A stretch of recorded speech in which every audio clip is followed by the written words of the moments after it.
everybody. Man, it is such a joy to be back with you again, especially today as what we're doing is we are wrapping up this 6-week series we've been working our way through at all 40 Collective churches. And we've been taking a deep dive and really looking deeply at Psalm 23, this incredible psalm in the Bible. And what we've been doing is every single week we've been looking at a different verse, a different line of it. And we've been inviting ourselves to just allow the truth of Psalm 23 to speak to different lies that we tend to believe about ourselves and about our world that we live in and even our relationship with God. And so I want to begin this morning with just a simple question. I want to ask you, what do you bring to the table?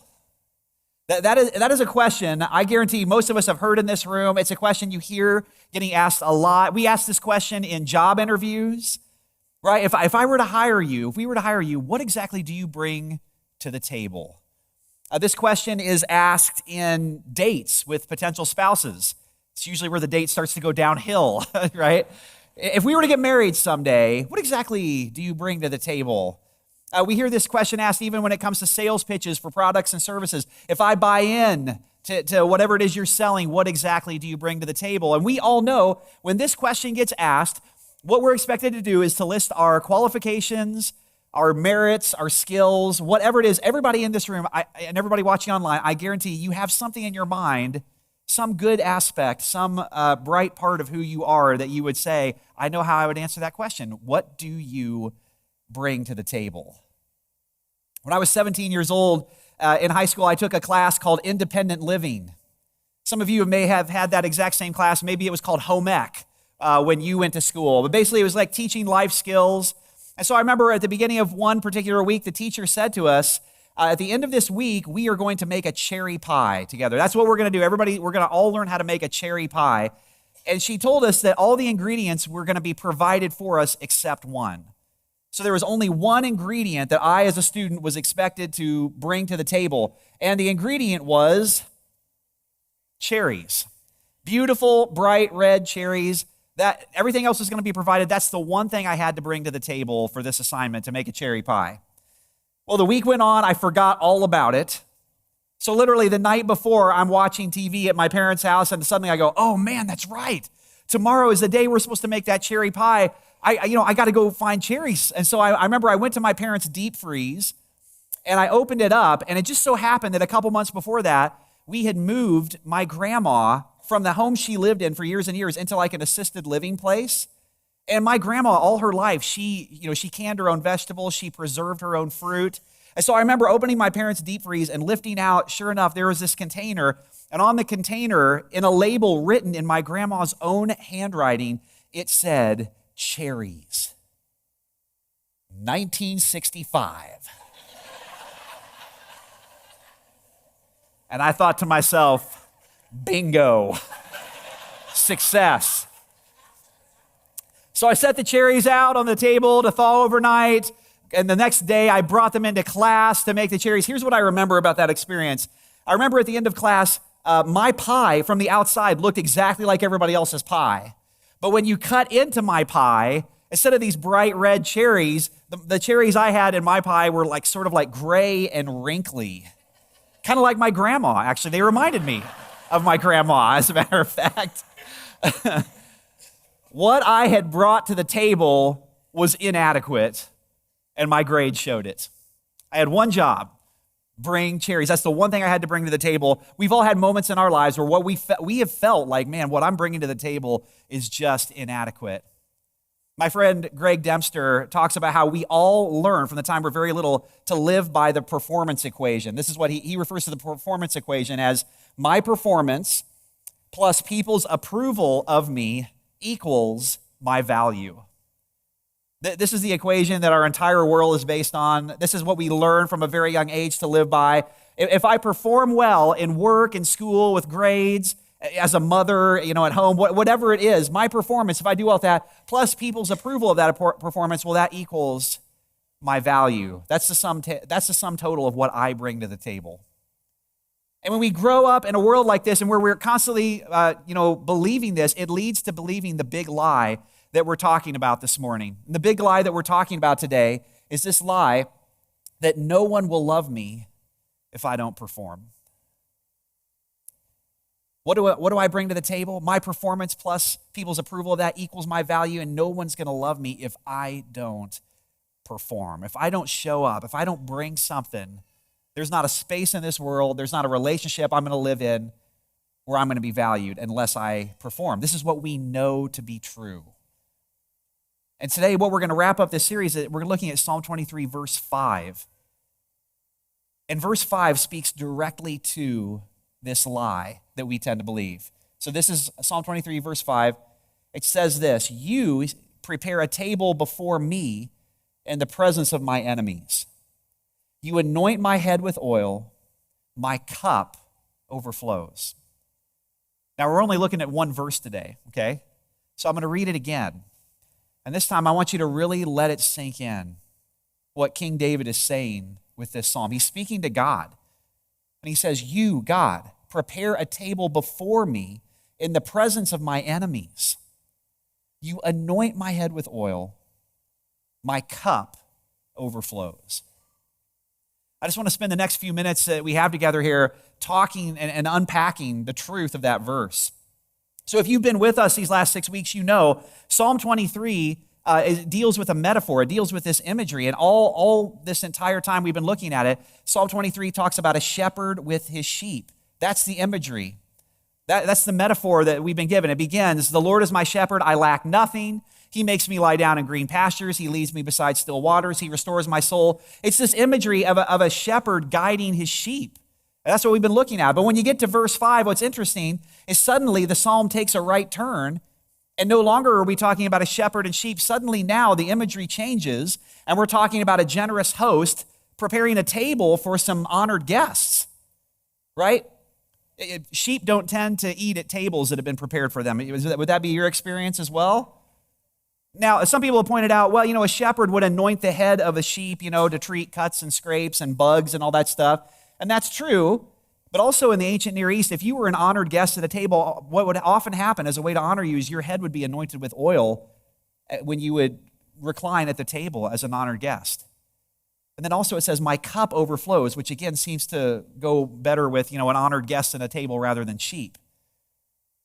And so suddenly David is changing the imagery, and he's saying God is like this generous host. Now here's what's unique about this. He says, "You, God, as the host, you prepare a table before me." Now to prepare a table meant to prepare the food. That's what it meant. Which is interesting because in the ancient world, a person of status would never prepare food. They would have a servant that would prepare the food.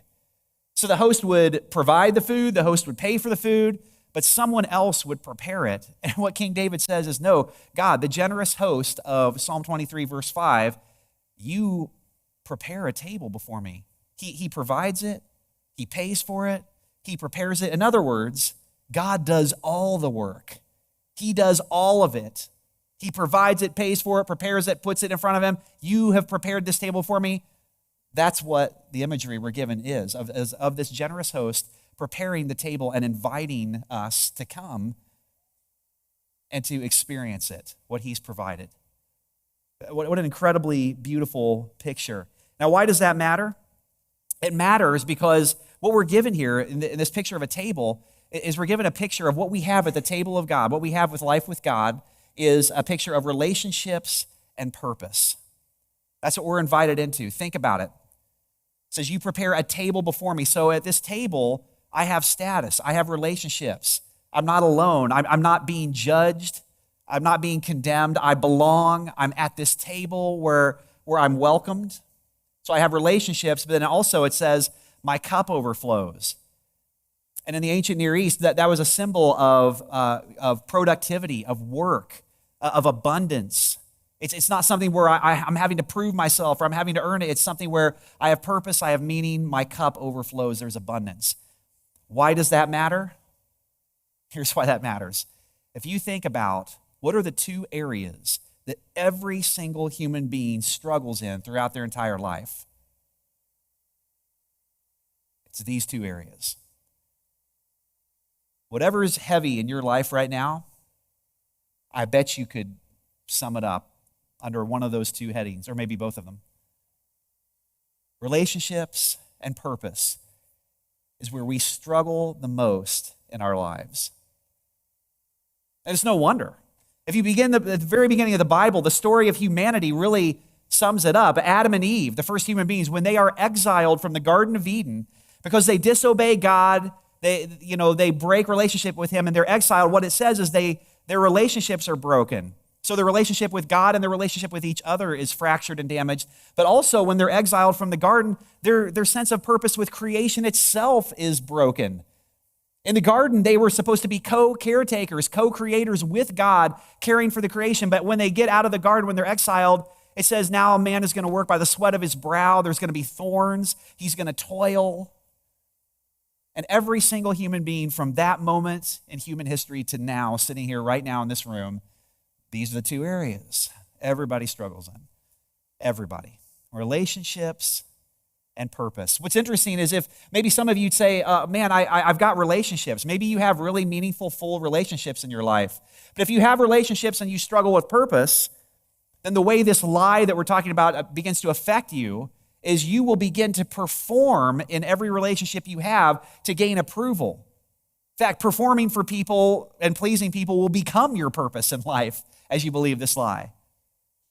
For others of you, maybe you'd say, no, I have a really meaningful sense of purpose. Maybe you have a job, a career that pays you well and you're successful, but you're lacking in relationships. Well, what will happen is you believe this lie, is you will begin to perform more and more in your area of work and purpose. You'll live your life for more accomplishment, more money, whatever it is, but at the end of your life, you'll find yourself alone with no one to share it with.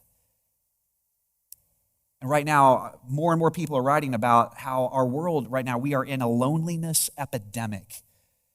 We're more connected digitally and with devices than ever before, and yet we're more isolated, more lonely than we've ever been. And what we're told in Psalm 23:5 is the table that God wants to prepare before us, the life he wants us to experience, is a full life where we are welcomed in, where we have relationships and we have purpose. We have meaning. We have a place. Isn't that beautiful? So the real question then that we need to talk about is the question, so why don't we experience life at God's table? Even if you've grown up in church, why is it that so many of us were not experiencing what Jesus or what God offers at his table? A full life of relationships and purpose. I'll go even a step further. For some of us, it's not just that you're not experiencing a full life of relationships and purpose at the table of God. For some of you, you'd say, no, actually, I'm experiencing the opposite. Church is the place I feel the most judged. Maybe it's in your relationship with God where you'd say, man, that's where I feel like I have to perform the most. That's where I feel like I've got to measure up and bring something to the table the most, and it's never enough.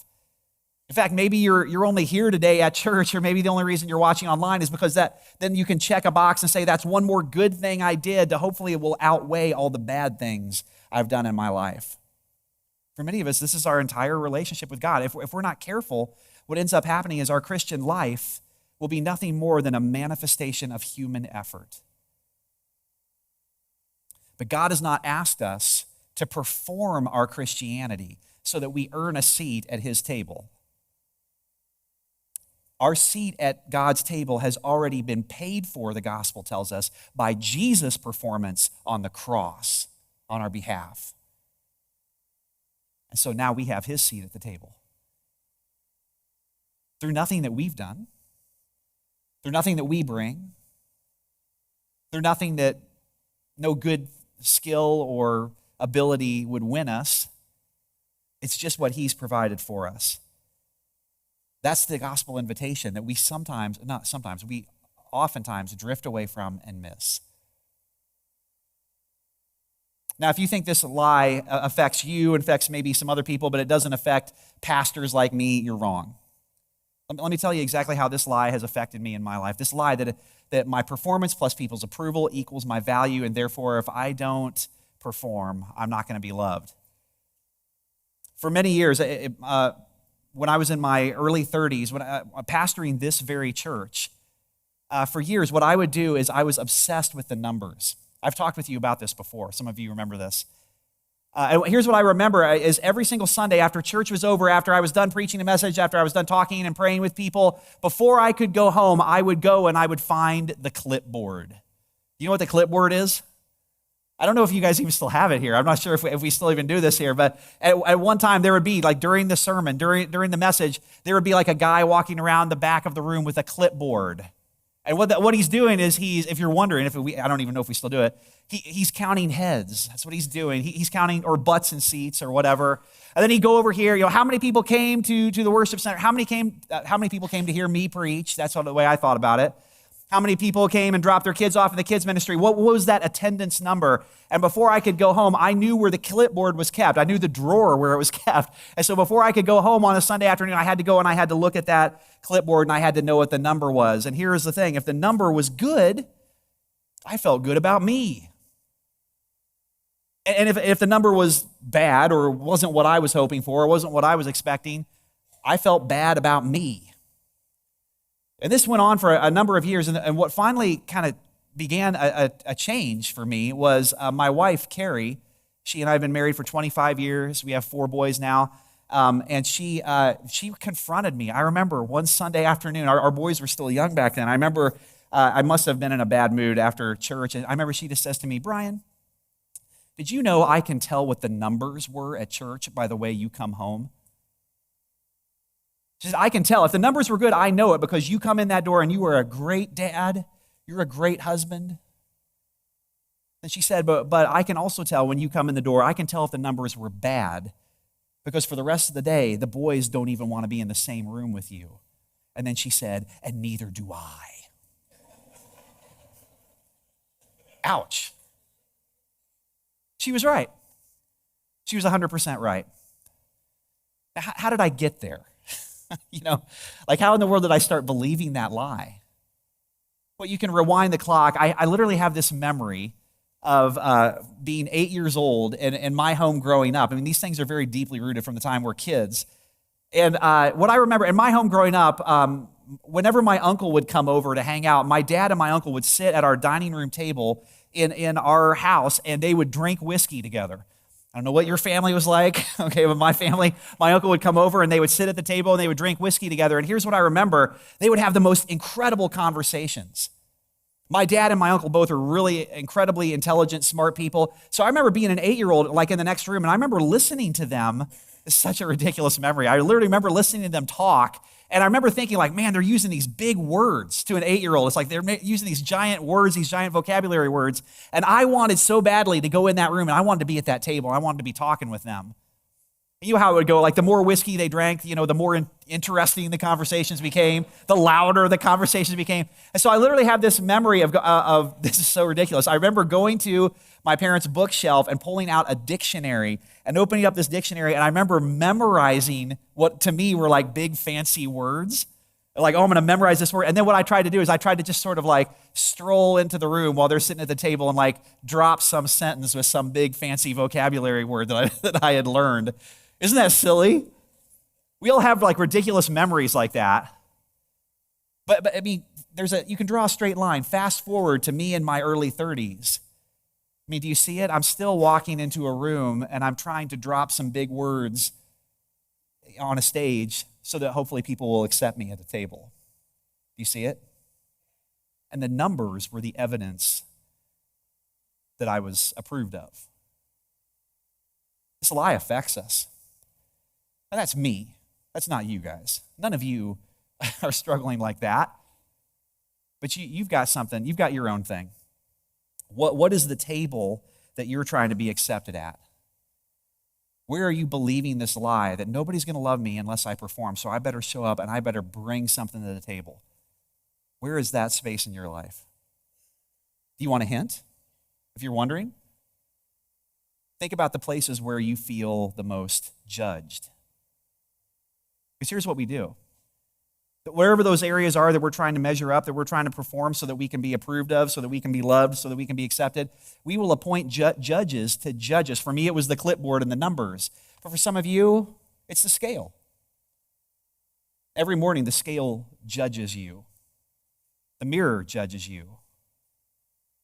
You never are quite beautiful or thin or whatever enough, even well into your adult years. For some of you, it's the bank account. And the fact that this amount of money is not in there, that every single day, that's the sum total of your value and your worth. And you just can't ever quite get there.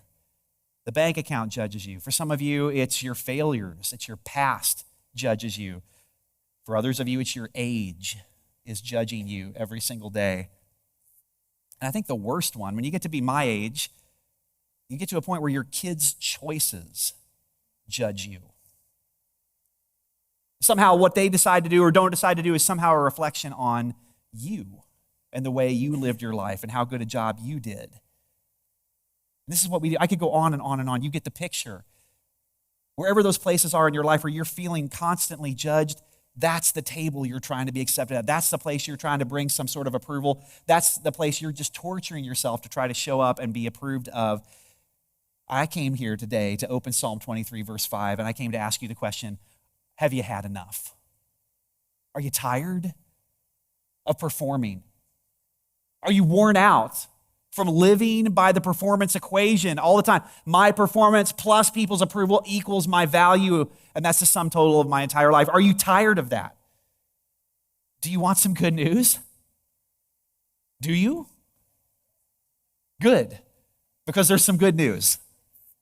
So now that I've gotten you thoroughly depressed, which was my goal, here's the good news. There's something so incredibly powerful in this one verse that we miss so much of the time. What's so fascinating is David says, you prepare a table before me in the presence of my enemies.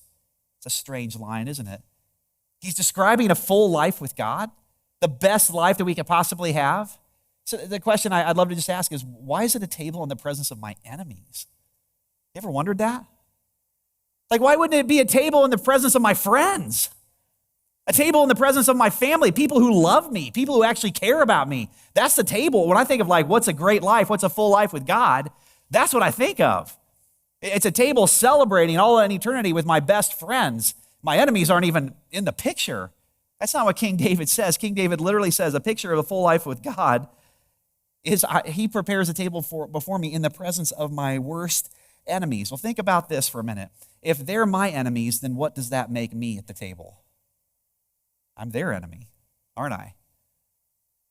In a sense, the way you could think about the way David is phrasing this, he's saying, I come to the table as an enemy, but God's prepared this table and he's prepared this seat for me, even though I'm coming as an enemy to sit with my enemies. What a strange picture. Why would David do this? Here's what's really amazing is, King David, we know, wrote this psalm. And we know a lot about King David's life. So much of his life is recorded in the Old Testament. So you can write this down and go read it later. There's an entire chapter of 2 Samuel chapter 9. There's an entire chapter where it tells a story of in David's life about a guy named Mephibosheth. That's the guy's name. Any pregnant ladies here looking for baby names? Mephibosheth. There you go. Nobody's going to have that name. All right. So Mephibosheth, here's what the story tells, sum up the whole chapter of the Bible. Basically, in ancient times, what would happen, would be common practice, is that when one king would come in and take over, a regime change would happen and would take over for the previous king, what would happen is the king's men would go through and find all the previous king's surviving family members and would put them to death. And this was common practice. And the reason for this is because you didn't want, as the new king, you didn't want some surviving family member of the previous king's family, making a play for your throne someday. Gathering some people and getting some political support and then making a play for your throne. You didn't want that happening. And so that was common protocol, was common practice. You would go through, you would find all the surviving members of the family of the previous king and you would put them to death. So what happens is when David comes into Jerusalem, when he becomes king over Israel, that's exactly what happens. David's men do what you did in that time, and they went through and they found all the surviving family members of King Saul's family and put them to death, except one. They missed one. At the time, Mephibosheth is an infant. And what it says is as the king's men are coming, the nurse that's watching over him picks him up and begins to run away, and as she runs away, she drops him. And for the rest of Mephibosheth's life, he grows up disabled. He's crippled in both feet. He can never walk normally again. And he ends up surviving and escaping, but he grows up in hiding as a disabled person hoping that he's never going to be discovered. And in 2 Samuel 9, they find him. And he knows this is probably the end. And so David's men come to David and they say, hey, we found this guy. He's the last surviving member of Saul's family. This is now years later. He's a grown man. And King David's men say, what do you want us to do with him? And in this shocking turn of events, completely breaking protocol in this beautiful act of grace, David says, I want you to bring Mephibosheth to me. So they bring him to King David, and he says, oh man, this is the end. I'm going to be put to death. And instead, King David says, for the rest of your life, Mephibosheth, I want you to live in my house, in the king's palace, but even more than that, every single night you're going to eat at the king's table. Now you have to understand, in that time, it was a great honor to be asked to eat at the king's table. You didn't just get that you had to be someone of status. You had to be someone who was worthy. You had to bring something to the table if you wanted to eat at the king's table. And literally, this guy who's crippled in both feet, who's an enemy, he's the previous king's regime family member, you're going to eat at my table the rest of your life. Now, why did David do this? Scholars have debated this, right? There are theological reasons. Maybe there's, political reasons. He was trying to win favor with this group of people. You know why I think he did it? David had an enemy at his table every single day because he had come to a place in his life where he understood that he was the enemy at God's table. And God had prepared a place for him. Some of the worst sins you'll ever read about belong to David in the Old Testament. And again, God shows him grace. David understood who he was. He understood how he got to God's table.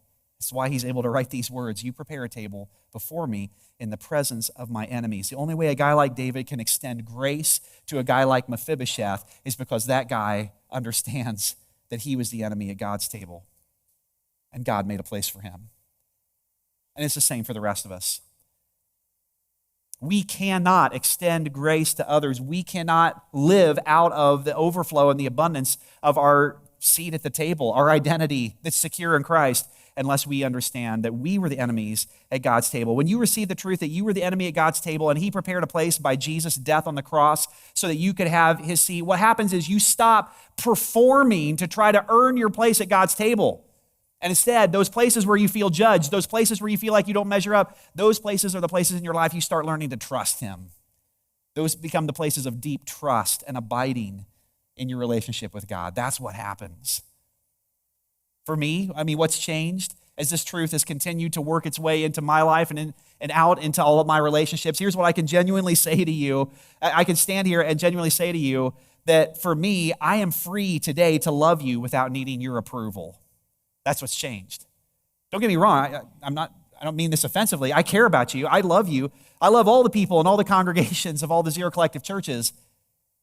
But you need to understand, I don't need you to approve of me. I don't need you to like me. I don't need you to need me. Instead, what's changed for me is this morning, I want you to have what I have.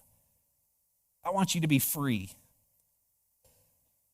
And you don't get there by just trying to perform better and better and better each time. So I want to ask that question one more time. I want to bring it back up. What do you bring to the table? What do you bring to the table? In terms of your relationship with God, we all have an answer to that question. I love what 18th century preacher Jonathan Edwards said about this subject. He said, you contribute nothing to your salvation except the sin that made it necessary. He just wants you. He just wants you. All of you. That's what he wants at the table. That's the invitation. Come to him. Stop performing. Those places where you're not measuring up, where you feel judged, trust him. That's where you trust him. On the night Jesus was betrayed, Jesus prepared a table. And what he did, Luke 22 tells us that Jesus took bread and he broke it for his disciples, his 12 disciples sitting at the table. And he said, "This is my body, which was broken for you. Do this in remembrance of me." And in the same way, he took a cup, and he said to his disciples, "This is my blood, which was shed for you. It's poured out for you. And do this in remembrance of me." And so for centuries, and we're going to do it this morning, the church, the people of God, have been remembering the truth of what we're talking about this morning. The truth that we are invited to the table, not on our own merit, our own performance, but on Jesus' performance, on his broken body, on his shed blood. That's what's earned us our seat at the table. And we're invited to come and remind ourselves and remember who we are in Christ because of who he is and what he's done. And I want to remind you today, it's a part of the story we often don't talk about. I want to remind you that at the table that Jesus prepared that night, there was an enemy. And Judas, the betrayer, ate too. Sometimes we have this tendency to think, this isn't for me. I don't measure up. I don't have all these things figured out in my life. This is for you. It's for you. This is what you need. Not a better plan to improve yourself so that you show up and bring something to the table a little better next time. What you need is the grace of God permeating every single area of your life. And so in a moment, I'm going to offer a prayer, and then we're going to have an extended time of worship. And if you haven't noticed, there's tables all around this room. And there are people at these tables. And whenever you're ready, as we're worshiping, you can come forward. And the elements are on the table, the bread and the cup. And we're going to serve you. We've prepared a table. And we're going to serve you the elements as you come forward. But I would be remiss if I didn't give you an option here. As whenever we talk about this message, whenever we talk about the gospel of grace, about how we get to our place at the table, what it involves on our end is believing and receiving. So there's a card that's on your seat. They're all over the room. And in John 1:12, Jesus said, or in John 1:12, the writer John said, to all those who believed and received him, believed and accepted him, he gave the right to be children of God. He gave the right to have a seat at the table. So today maybe is a day where you take this card and you check one of those boxes, and maybe this is the only thing you need to bring to the table, is your surrender. Bring your surrender to the table. Bring your white flag of saying, I'm tired of trying to do it myself. I'm tired of trying to fix myself. I'm tired of trying to perform my way up into being worthy of it. And maybe you need to give your life to Jesus for the first time, or maybe for you it represents a recommitting, a coming back, a fresh surrender again, and saying, Lord, I need you. I need you in every area of my life. We didn't get to this table on our effort. Would you bow in prayer with me? I'd love to just lead us in a prayer, and if that's you, would you just make this a confession of your heart? And then as we worship and sing, and you can head to the communion table, and I just want to invite you to bring those cards with you. If you filled out that card, bring it with you and drop it at the communion table. Drop your surrender at the communion table and receive the elements. That's what we're inviting you to do. So Jesus, this morning we come to the table of grace. We come to the throne of I will do it for you. And we just recognize, Jesus, this morning that the most scandalous thing about your table is not who you keep out. The most scandalous part of your table is who you let in. So we come as the enemy to the table, recognizing that we're here because of the grace you've shown us. And we ask you to transform us from the inside out, from our seat at the table as a child of God, as a dearly loved son, as a dearly loved daughter. Would you allow us to extend that same grace to every other relationship in our life? Would you help us to find true welcome, true relationship, true purpose at your table so that we can offer it, so that our body and our blood can be broken and spilled for the rest of the world as your hands and your feet, as your church. That's what we ask, Jesus. Would you come into our lives, God? Would you once again Would you be our Lord and our Savior? Would you show us the way as we trust and put our faith and our trust in you? Those deep places of hurt where we feel like we've got to perform and we don't measure up, I pray that you would transform those into deep places of trust in you. That's what we ask. In Jesus' name we pray. And everybody said, amen. Hey, thanks so much for joining and watching online today. It's just a gift to have you be a part of our church. We love you a lot, and we pray for you too. And so our prayer is that you just had a powerful experience with God today. Our vision and our purpose for being here as a church is to see 0 people unchanged by Jesus. And you are very much a part of that. We hope you're on the receiving side of that, but we also want to invite you to be on this side of it too, of stewarding the gospel and the tools and the resources and the gifts that God has given us to further his kingdom all around the world. So if you want to partner with us, you always can. It's frontlinejr.com/giving. If you feel like God's moving you to be a part of our church in that way, please do so. Otherwise, invite a friend, invite somebody else to watch with you or to come with you to join. We'd love to see you, whether it's in person or online every Sunday morning. So we love you guys. We're praying for you and we're here for you however we can be. See you next week.